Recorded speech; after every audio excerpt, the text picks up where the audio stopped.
Hello again, ladies and gentlemen, and welcome to another episode of Footprints. I'm your host, Anthony Davis. I'm an educator at BHS, that's Beverly High School for those folks who don't know. And joining me today is a guy who I think is just really, really cool and interesting. Why? Because he's a former vice president of Saucony, which was a running shoe company that him and I actually used to work for. And I'll talk a little bit about that, and we'll get to that. But he's also a basketball coach at NSSA, which is an AAU organization. And he's also a JV basketball coach, at Beverly High School, which where I work. And by the way, Mike has a couple of different things going on in his life. We're going to talk a little bit about that. And what he did is he's like this guy who, it's not about moments of like clarity, but we're going to get to that. But the decisions that sort of carry different weight, like what decision did you make as far as leadership goes? We're going to talk about that. And also, what did you learn, like, from these different decisions, right? And Mike's going to share a little bit of that with us, and I'll believe me, I'll lead him down that road. And also, what happens when like your title changes, right? And your life kind of changes a little bit around that. We're going to talk about that. So Mike's story is more as like, it's like the intersection of sort of like business and leadership and humanity and all that stuff rolled into one. And I think there's like something in it for everybody, for students, for educators, for leaders, and also for anyone sort of figuring out their next step in life and what they want to do. But anyway, ladies and gentlemen, please welcome to the show, Mr. Mike Cronin. Hey, I'm happy to be here, Tony. I've known Tony for, 35 years back at Saucony. A long time ago. So, Mike, we're going to start off right off the bat. Yeah. Tell us something about yourself that nobody knows. Ooh, that's a tough one. You caught me off guard. Tell us about that. I'm a big cat lover. A cat lover? Yeah. Okay, so how many cats do you have? So I got 3 cats. Just adopted 2 little kitties for Christmas. That was my wife's Christmas present. Well, how about that? Yeah, well, it's funny that you said that because my wife used to be a cat person. But now suddenly I turned her into a dog person. So it was subtle. Yep. So what happened is my daughter had Shih Tzu puppies, purebreds, and she had a litter. The dog had litters. And we went over and I said to my wife, let's go look at some of the puppies. We're not going to take any, because my wife is a cat lover. I said, we're just going to go and take a peek. So we went over, and there was this one particular puppy that had no tail that gravitated to her right away. And all the other ones kind of ran around. And he was like kind of laying around on her and just like, hanging out. And all of a sudden, she's like, oh, I really like this one. I was like, yeah, but honey, we're not going to take any. And we just left. And then a day later, she comes back. She goes, we're taking this one. Yep. And so now we have Bear at our house. Okay. No tail. He walks and moves like a bear. Oh, He's like got that. a couple of his brothers hanging around. But that's pretty cool. Cat lover. Yep. I love it. Just adopted 2. He couldn't take 1. He had to take 2. He had to take 2. Brother and sister from Georgia. Well, of course. Well, listen, you got to take 2. That's how it always works. All right. Well, now that we've established that he's a cat lover, ladies and gentlemen, let's talk about this. Let's ask Mike this particular question, since there's a few of them that I wanted to get to, but this one I want to start off with. So before the VIP title at Saucony, right, who was Mike Cronin trying to become at that point? That's a great question. I was just trying to become, I had a few mentors in my day, and one was a guy by the name of Ray Carey, who was the track and field coach and cross-country coach at St. John's Prep and history teacher. Oh. And he just had a certain way about him that inspired you to do better. I was more scared of him than I was my parents in high school, as well as the high school basketball coach. So there was a few people that kind of I looked up to, and then later in life I looked up to them as more than just a coach or this. It was as a father, as a husband, as a leader, as a this gentleman at St. John's Prep, when I went there, he started the diversity committee. Right. When I went to St. John's, it was 100% white. Now it's 17% people of color. We love that. And so I mean, guys like that had a big inspiration to me. So that's no doubt.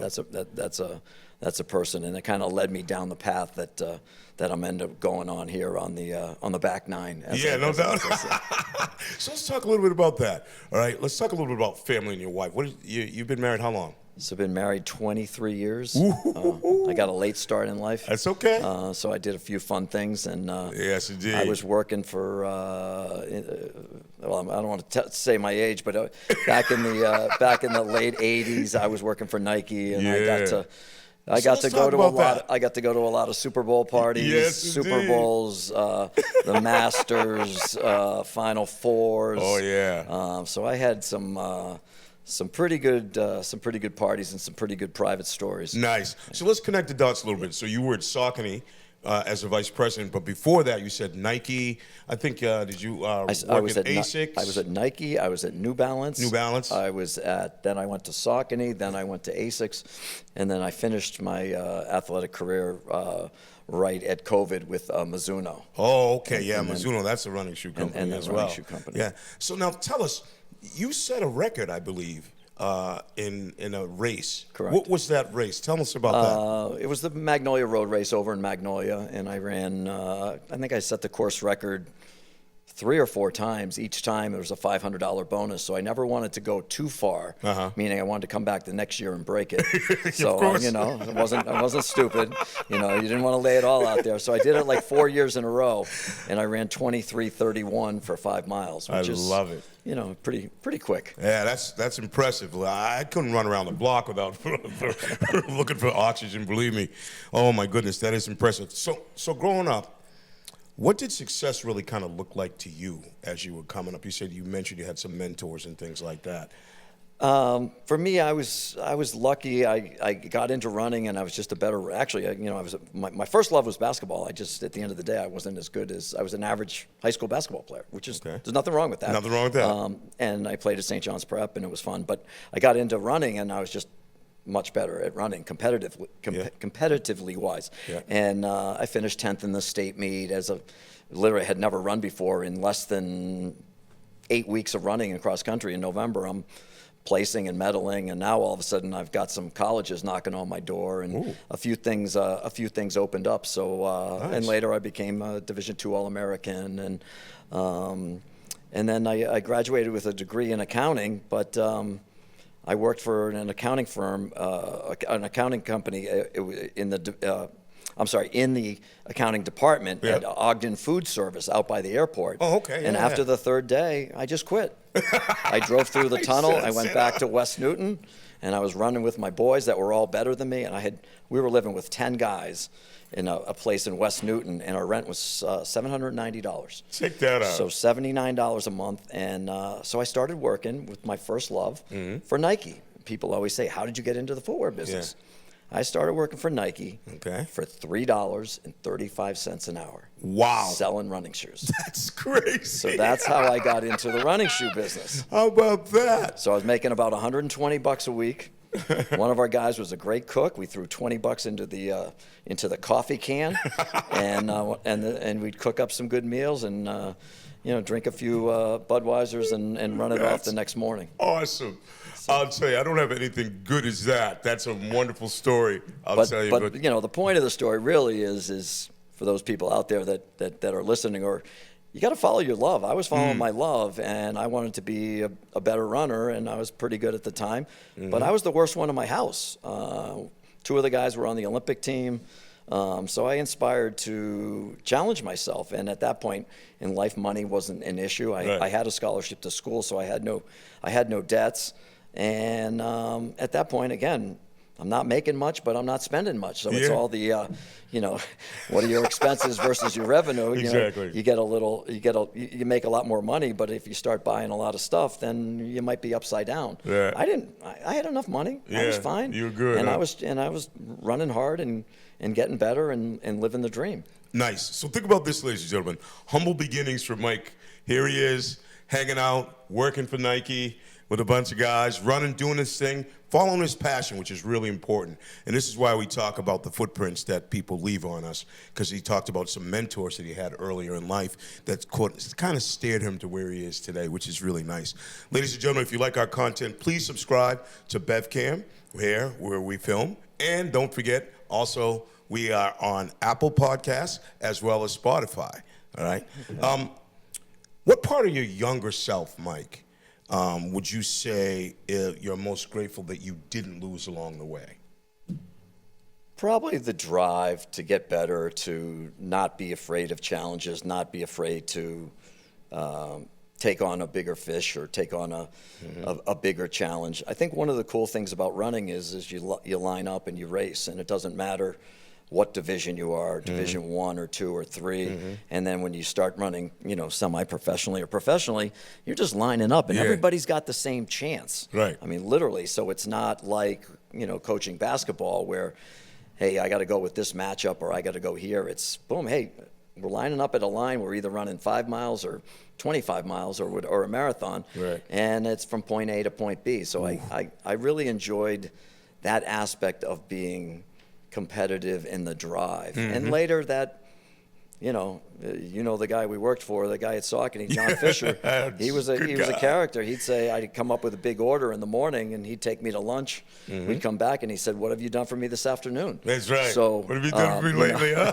So he'd buy a nice lunch and maybe a margarita at the time. I don't know, but it was fun. And no but the challenge was always there. It's always what have you done for me lately? No question. How good? You're only as good as your next race. Absolutely. 100%. We lost the game last week. Well, we play tonight. Yeah. So yesterday's gone. Whether you won, great. If you lost, okay. How are you going to bounce back? And I think those are important aspects in life. We can all feel sorry for ourselves, or we can put it behind us and next man up, next game, next race. That's it.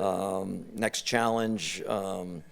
Next thing for our kids, whatever that may be. So I think that helped me a lot. Yeah, I think you're right. If you can relate to adversity, because we all go through it, right? And we go through it in different stages in different ways. But if you're listening to Mike's story, think about his journey so far. We haven't even touched on all the other stuff we're going to touch on later on, but think about what he's been through and how the footprints were laid out for him, and how he had a mentor who guided him to where he is today. And it's such an honor to sit with this man since I've known him, and it's really, really cool. Was there any internal or external pressure to really kind of rise to be the best sort of vice president at Saucony and the best runner as you take it, as you were going along? Not really. I think most of the pressure, probably like most of us, was internal, and it was the internal drive to get up and to face the music or face the get back in the game if you were on a down tail and get back in the game and be ready to go. So that's a great question, but I didn't try to look too far in the past. I never tried to live off my past accomplishments, and I always didn't try to live my life in the rearview mirror, because if you're doing that, you're looking back. Right. And I want to look forward.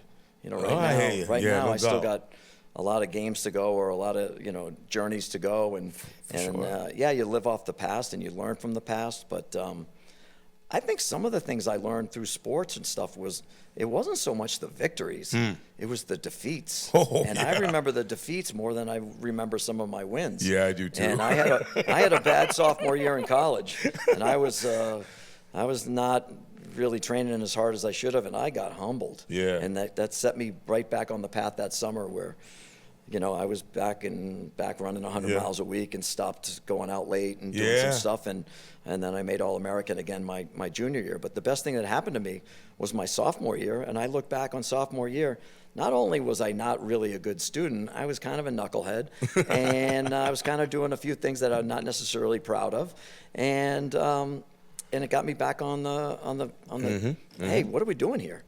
So, you got to learn from your mistakes. Well, listen, you gotta crawl before you walk. Number one, right? And you're right. You definitely have to learn from your mistakes, because everybody makes them, and you wouldn't be the person you are if you didn't go through those experiences and make those mistakes, right? 100%. But the thing is, you have to learn from them, ladies and gentlemen. You got to learn from them, and that's the most important aspect of going through all that stuff. Now, as a vice president at Saucony, what leadership skill did that role force you to sort of develop? Some of it was planning. A lot of it was the financial aspect of hitting a target, hitting a sales goal. You know, the goals were never easy, and so again, kind of that "what have you done for me lately" mentality. And I was fortunate. Some of the drive was lucky, and luck is part of life. Oh, for sure. And then some of it was I also took a risk and got off a standard comp plan and went to a straight commission plan. And I also kind of hit it at the right time when Saucony got hot, the Jazz Originals got hot. Yeah. I'm the VP of sales going down to Foot Locker, and some days it used to be, you get small orders, and we started a little small program with 36 pairs in 5 stores in urban America that later led to going down there, walking out with 18,000 pair orders per color. Yeah. And you're talking, and if you're on commission, you start looking at you start adding up the money too. Yeah, you do. Ooh, look at this. Yeah, but I was also smart that I never lived beyond my means. I waited and I was patient and never went out and got too crazy. But for sure. But some of it's luck, and you have right place, right time. Take advantage. Fashion industry is fascinating. Yeah. When you get in the fashion side, the running side's cool because the stable runners will always be there. The basketball, but what people don't realize, like at Nike got big because of Jordan. Yeah. And huge. And all of that. 98% of them were worn as fashion. Yeah. They weren't basketball No, shoes. they weren't. They were just happened to be one of the best players ever endorsing a product called Air Jordan. Yeah. And I sold one of the first Air Jordan shoes in a store in Georgetown when I was a store manager. Wow. We had 108 pairs delivered. Everything was in increments of 12. And it was on 32nd Street, on M Street between 32 and 33, right in the heart of Georgetown, right across from Jake Paul's and Clyde's. And, and the line around the door that morning, on a Saturday morning, of course, there was about 2,000 people. Oh my gosh! Looking for 108 pairs. We sold out by. I would imagine. We sold out by 10:10. Oh my! And it was crazy. Yeah, of course. And that's the beauty of it now. And I'm a shoe hound right now, so I mean I know how that goes. Believe me, I am into it. I love it so much. Let's talk a little bit more about Saucony, because ladies and gentlemen, this guy came into my store when I was a general manager at Foot Locker at the mall, North Shore Mall. Yeah. And he talks about like having pairs. He would give me a pair of shoes to wear and say, "Why don't you promote my shoes?" And I said, "Sure." And then we started talking a little bit, and he recruited me to become an account manager at Saucony. So Mike and I go way back, and I'm very grateful for Mike being able to do that to sort of springboard me into the industry that way, which was really nice. I really appreciate that. Oh yeah. There's a lot of guys that we did that with, and then ended up taking, sometimes taking your job or my job. Exactly. And it's fun because the people on the floor, the people that work for, I don't want to say minimum wage, but they're some of those are the people that can help or make or break your brand. No question. So we used to spend a lot of time in the city, a lot of times in the stores, a lot of time talking to consumers. Like, what do you really like? Would you really pay? Your hard-earned money that you just went to, you love sneakers. Would you really pay, $120 for this? And if you're saying yes, then we might have something. Yeah, exactly. It's another thing to say, hey, here's a free pair of shoes. That's great. It's great for the guys to endorse your product and to have people wearing the swoosh or the Saucony River logo or whatever it may be. But, brands don't really ignite like that. They generally, it's a slow burn. No question. So now let me ask you this. Have you made a decision that kind of kept you up at night, right, but taught you something about yourself and maybe the industry itself when we talk about shoes? Yeah, there was one company, and they were doing a few things that were, it wasn't really copacetic, and they wanted us to sign a contract, and I didn't sign it because it didn't feel morally right. And they were taking money, and it was this backdoor program, and long story short, some of my fellow counterparts ended up going to jail. Oh, and it was insider trade. It was part of insider trading. Yeah. I don't want to say the name of the company, but and it was down south, and there was just some real funny things, and I'm so glad I knew morally what was right and what was wrong, and I wasn't looking at money. Well, see, that's the most important aspect of any journey, right? Is the moral side of it, because you're going to be faced with that. Correct.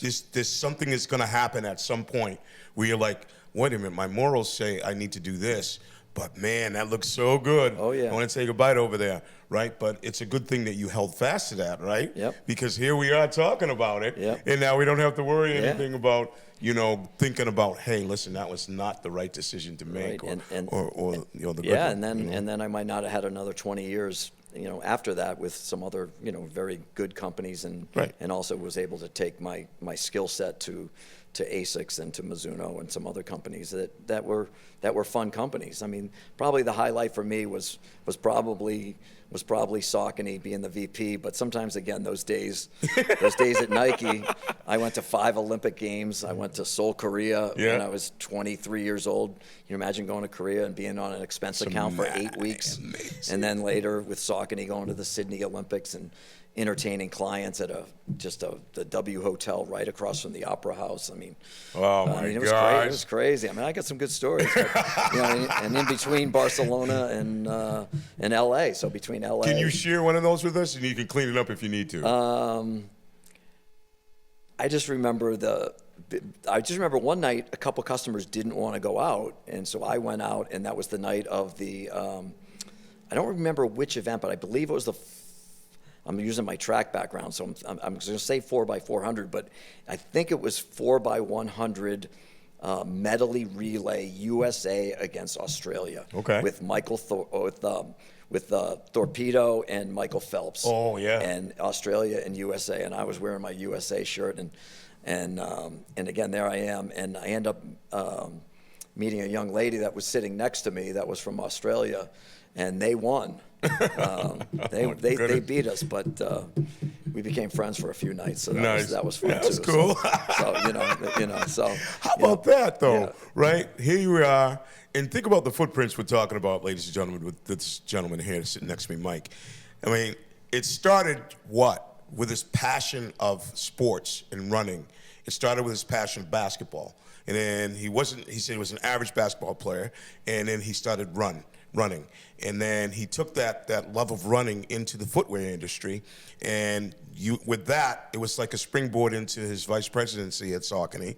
And with that, he moved on into the industry. He worked for Nike and did a lot of things. So think about the footprints that this gentleman has made in that industry. And if you actually have a pair of Nikes on, which I do, I'm very happy to say that I'm associated with this gentleman who has had a hand in what's going on in the world today in terms of the footwear industry. Even though you've not been in it, you actually started some of the stuff that is going on, that is happening today. Yeah, and some of the product development. I worked for Nike when the original Pegasus running shoe was out, and correct me if I'm wrong, but I think they're on the Pegasus 44 now. Yes, sir. That may mean that I was been in the footwear business for 44 years, because they usually come out with one, a model a year, just so they obviously they update it, and hopefully they make it better, which they all do. But they also get the retailers to buy them, they get the consumers to buy them. Oh, for sure. And it's pretty wild. It's but amazing. Some of the stories and some of the things I think of are the models. It's like, wow. Okay. I love it. My wife's always asking me to clean my closet. I have a few relics in there as well. Yeah, no doubt. I do too. My wife's like, "You got a lot of shoes." I'm like, "Yeah, I know." We all have our vices. We all have our vices. No question. No, that's for sure. So now, be honest. Product launch or meeting that could have been an email? Wait, say that again? So what would you think would be the best thing? A product launch right away, or launching a new product, or a meeting that could have been an email? Oh, I mean, product launches, product launches and all the stuff. Best, yeah, right? the best. Because all the new product comes in, they're looking good. You're like, I had a hand in this, and now all the stores want them, all the kids want them, all the parents are looking for them. That's the best thing ever. I mean, product launches, and then sometimes even people who've been in the product development, and it could be for anything. It could be Victoria's Secret, or it could be whatever. Sales meetings are just fun. I mean, you're going out in the footwear world. You're living 6 months out, so you go to a sales meeting in December, and you see the line in some cases for the first time for the following June. And not only do you see it, but when I'm at Nike, they're kicking off the Bo Jackson commercial, and Bo doesn't know diddly. That's an awesome commercial, by the way. But you walk out of those things, and you're going to run through the wall. I even got one thing people didn't know. I had it removed, but I had a swoosh tattoo. Oh, you did? On my calf. Get out of here. Yeah. But when I went to another company, that was probably not frowned upon. Yeah, that's probably not a good thing. You have to wear a sock or something to cover it over. But in those days, it was fun. It was wild. But these sales meetings, you would walk out and they would tell you to jump, and you would just say how high. Exactly. Not sure. You ask kids today sometimes to jump. Why? No, the answer is how high. Exactly. It's more the military aspect than it is today. Without a doubt. Maybe I'm just showing my age when I say that, but my kids look at me funny. Well, listen, I'm right up there with you, my friend. You know what I mean? We're we used to call them young whippersnappers. Yeah, exactly. So that was the deal. So now, what made you realize that it was really time to move on from that era? And now, because we're going to talk a little bit about NSSA and basketball and all that. So, what that's a great realize? question. For me, some of it was getting caught up in the number, trying to hit a number. Some of it, I was becoming a bit obsessed. I got probably a little self-absorbed and maybe a little bit less of a team player, and started really going after my own thing.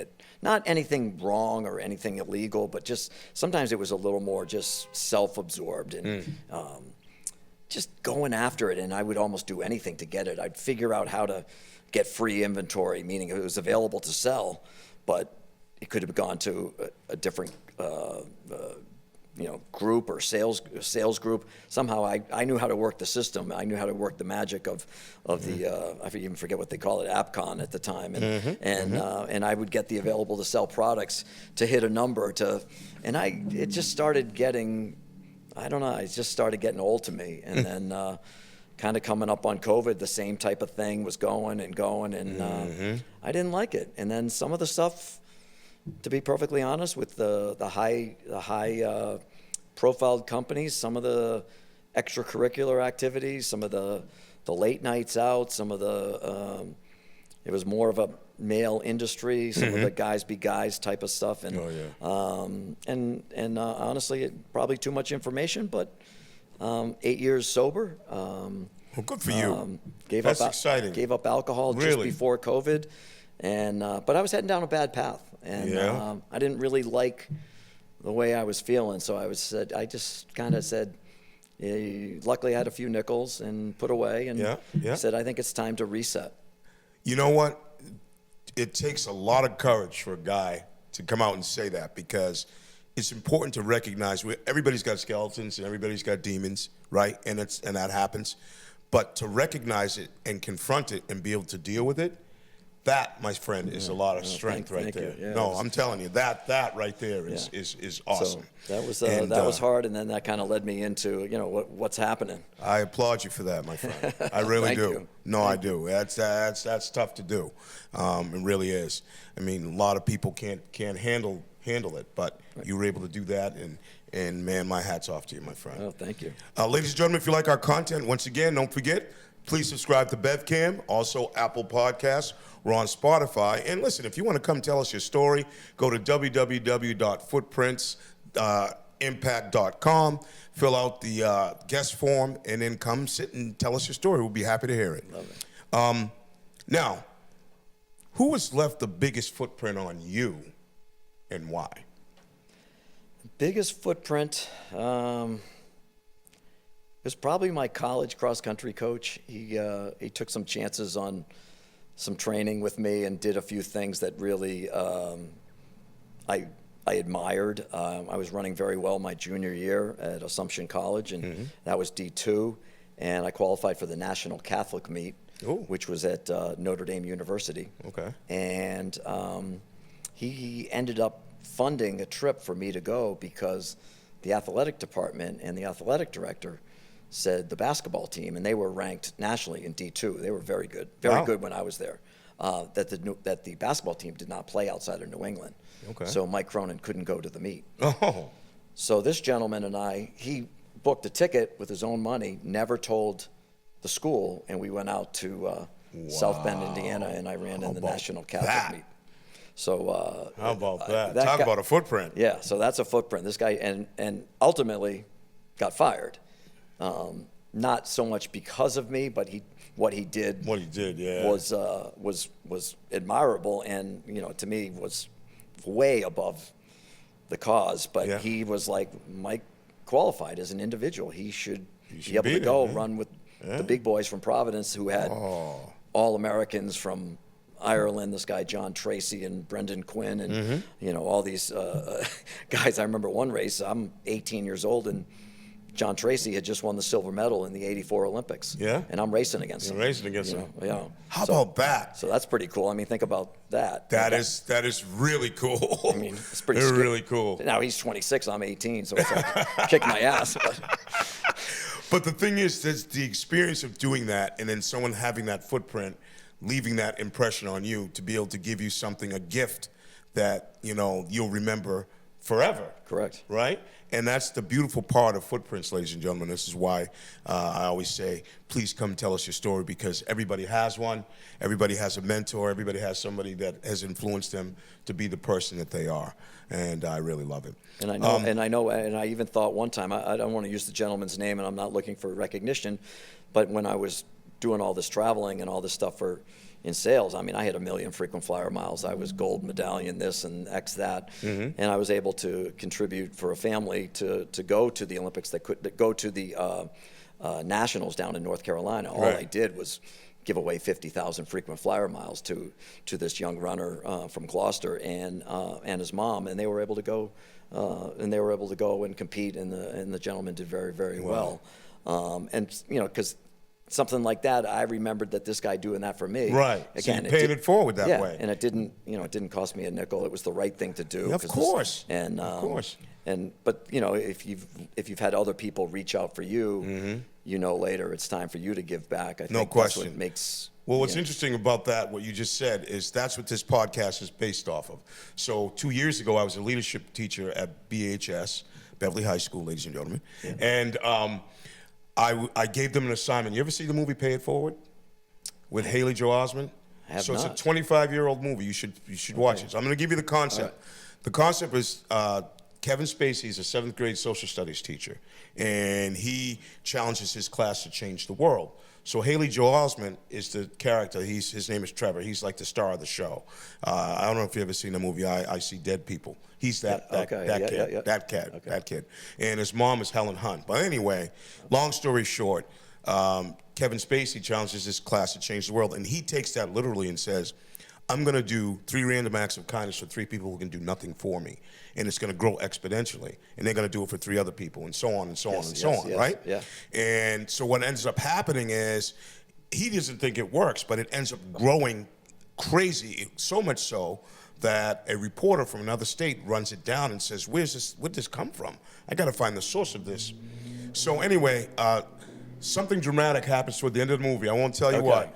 But the kids were funny. They were like, oh, my gosh, Mr. Davis, why did you show us this movie? I was like, well, wait a minute. Listen, it's not about what just happened. It's about what the kid did. Yes. Unbeknownst to him, he had no idea that this whole thing was happening, right? He started this whole movement.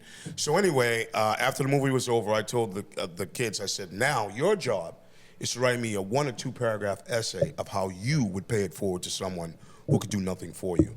And Mike, I got to tell you, the stuff I got back brought me to tears, man. 100%. I'm looking at this, I'm like, oh my God, I can't believe this, right? Love it. While that was going on, our fearless leader, Mr. Thomas, shout out to Mr. Thomas, our principal at Beverly High School, sent around an email to the staff and said that BevCam was looking for teachers to provide content. And I always wanted to do a podcast, but I didn't know what it would be on. And I started thinking about the impact that assignment had on the kids and on me. And I just called my podcast Footprints because it made sense. Everybody has a story to tell. Everybody has some adversity they got to overcome. Tell me your story. Who did you become and why? How did you become this person? So that's basically how we got here. To Footprints. Wow, and it's really Been an amazing 2 years, ladies and gentlemen. 2 years doing this. Good for you. And it's been great, and I've loved every minute of it. I can and tell. I'm so happy that you're here. Rapid fire questions. Here we go. Coffee or tea?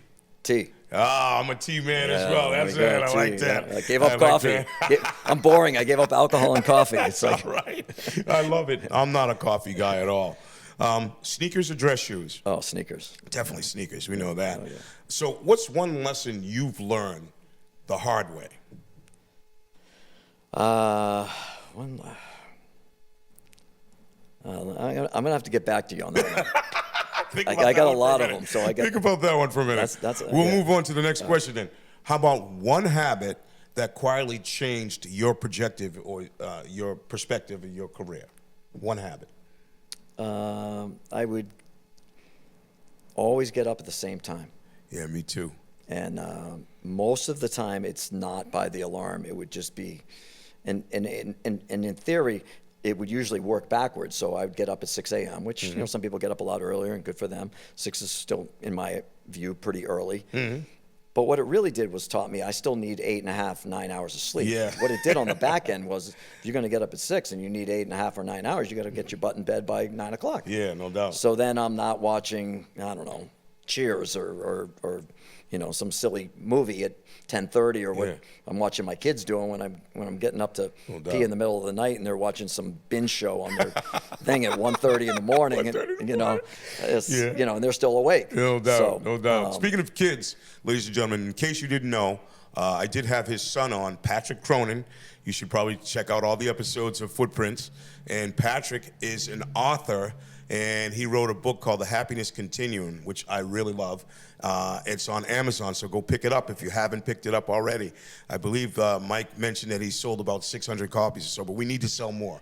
We need to get that thing out there, because believe me, it's worth the read if you haven't read it. Yeah, it's a cool read. I'm so proud of him. I mean, oh, he did yeah. it all himself, and he did it while he was a substitute last year at Beverly High School. How about that? And he, you know, with all the subs going out, and he was having some time with the, you know, the subs or the main teachers were so great giving the assignments, and a lot of times it was, you know, the assignments on Google Classroom, and he was more of a glorified proctor / you know, how a sub is. Of course. And he had some free time, and next thing you know, after like the third week, he comes home and he shows me this 30-page manuscript. I'm like, what is this? He just started writing, and he's a pretty creative kid. Very creative. And hence the book. And I've got some friends that are pretty darn successful, and they have said that that's the best $15 they ever spent. Yeah, no doubt, right? So $15, imagine that. right? That's a great compliment If to you you. if you and I go get a Starbucks and a muffin, that's more than $15. No question. Keep it in context, right? Yeah, no doubt about it. I mean, I'm very happy to be associated with Patrick and yourself, and even happier to read the book. I'll tell you, it's amazing. Ladies and gentlemen, you got to go pick it up if you haven't. How has your definition of success changed over the period of time? A lot less. Now I don't worry about money. Yeah. I'm worried about happiness. And, you know, even funny, you just said the happiness continuum, but you know, that wasn't from me. That was from him, from Right. my son. I think I'm much more grounded in what most people are probably going through. I think I was a little too driven from that, chasing that almighty dollar. And now I'm more about, how can I live a full day? How can I help my fellow human being?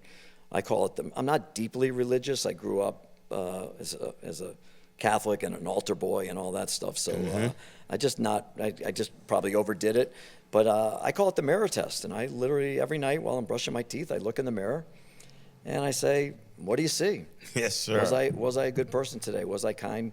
Did I, you know, it's not did I open a door or did I do a random act of kindness? It's just, was I a good dude or was I not? I'm not. Trust me, I'm not perfect. Yeah. A couple times, you know, did I give that person the finger, or did Yeah, I of cut that course. person off, or should I let, you know? There's a lot of things we all can do, and we can all do better. Yeah, and no I doubt. think I'm way more empathetic. Yeah. In the last, since COVID than I was before that. Again, probably a little more self-absorbed, and No doubt. now just and now happier. Right. So Well, it comes with a lot of life experience that you've had. Right. Right? And everybody has different stages that they go through. And I believe that's one of the biggest things that we can do is that self-cleaning, sort of that self-cleansing, and finding ourselves and realizing this is really what I am. This is really what I enjoy. This is really me. And my parents always used to say to me, every morning you get up, you go to the bathroom, you look in the mirror, and who do you see? You see that person staring back at you, right? And my parents used to say, you have to be happy with that person staring back at you from the mirror in order to be good in the world. You got to be good with yourself first so you can bring that out to the world. I'm always that guy. Yep. I feel like the cup is half full. Yep. And I always try to put good stuff out in the universe. I'm big on karma and all that stuff. Yep. Right? Yep. And so like I try to like keep it in perspective when I do it. And I realize that it's just important to be a good dude, yep. like you said, because yep. it'll come back to you. Yep. So now when people think of Mike Cronin, years from now, what do you hope they say about you? Oh, that, he was caring. I really enjoy coaching, not only basketball, but cross country.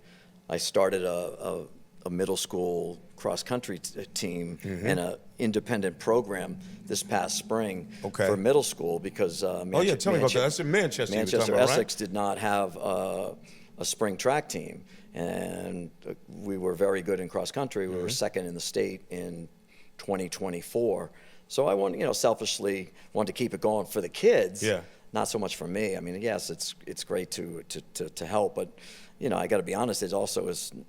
It's a little easier to help when the kids are talented. Right. It's a lot easier to be a basketball coach when you got a talented team. Yeah, absolutely. Than when the it's amazing how that works. when the cupboard's bare. So got to be honest. And these kids were just special kids. Yeah. They're really good kids. So I started this program, and long story short, they end up qualifying for the National Junior Olympics.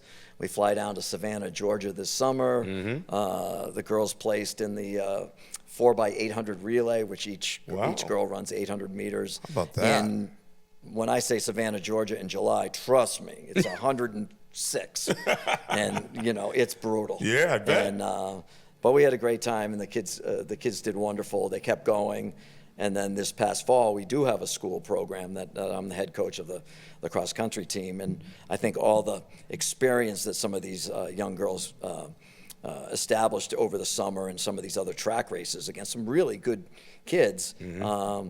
We ended up winning the state meet for cross-country for Manchester Essex, the first state title ever. But think about it. If you didn't pay it forward, that never would have happened. Probably not. Right? Probably and not. that's the beautiful part of Footprints, ladies and gentlemen. That's what I'm talking about. Like, that's the stuff that you never hear about, right? But is really important. That really is, you're changing someone else's life because of that. Right. Mike, man, give me that. That's cool, man. That was probably the high. Worked perfect. And it was so rewarding, mm-hmm. not for me, but for the kids to see their faces. And so to kind of answer your question in a long way, it's, gosh, if I'm walking down this, it excites me when I'm walking. I literally got an email from one of the kids the other day, and it's just like, are you doing this again this spring? Something. You've inspired me. You've got, I'm running the 1,000. She's running the 1,000 tonight. Wow.